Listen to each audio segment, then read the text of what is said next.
शिक्षित बेटा का नालायक सलाह। यह कहानी एक ऐसे व्यक्ति का है जो सड़क किनारे एक नाश्ता का दुकान खोलकर समोसे एवं चटनी बेचा करता था। वह पढ़ा लिखा नहीं था, इसलिए वह कभी कोई बाहरी खबरों एवं बातों पर ध्यान नहीं देता और वह अपना काम बड़े लगन एवं उत्साह से किया करता था। ढेरों समोसे बनाते और बेच भी देते। उसकी बिक्री और लाभ दिन प्रतिदिन बढ़ता ही जा रहा था, जिसके कारण उसे ज़्यादा कच्चे सामान एवं चूल्हा खरीदना पड़ा। जब उसका ज़्यादा और बहुत तेज़ी से बिक्री बढ़ रहा था, तब उसका एक बेटा था जिन्होंने हाल ही में कॉलेज की पढ़ाई पूरी करके घर वापस आया था और वह भी अपने बाप के साथ मिलकर थोड़ा काम में सहयोग भी कर दिया करता था। सब कुछ ठीक चल रहा था। अचानक एक दिन बेटे ने अपने पिता से कहा, पिताजी, व्यापार में आने वाली मंदी के बारे में आपको पता है? पिताजी ने बोला, नहीं, लेकिन उसको इस मंदी के बारे में बताने के लिए बोला।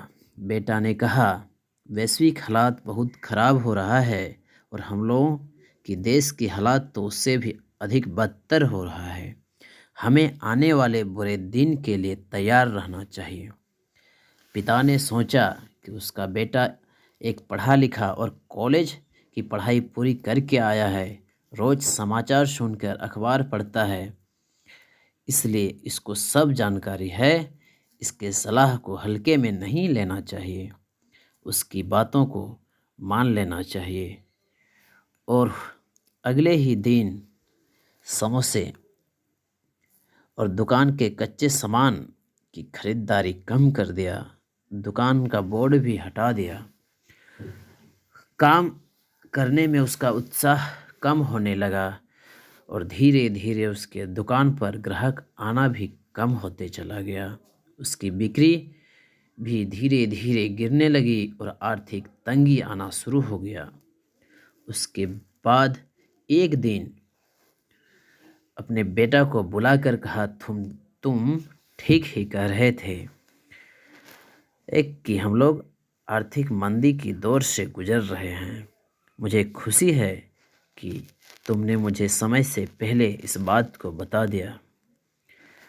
सोचो जरा, इस नालायक बेटे के कारण एक फलता फूलता दुकान बंद हो गया। इसलिए हर शिक्षित व्यक्ति का सलाह सही हो, इसकी कोई गारंटी नहीं है। इसलिए हमेशा अपने दिमाग, स्वविवेक और आर्थिक और सामाजिक स्थिति और बिजनेस व्यापारिक स्थिति को देखते हुए अपना सलाह और डिसीजन लेना चाहिए, ताकि ऐसी कोई दिक्कत ना हो।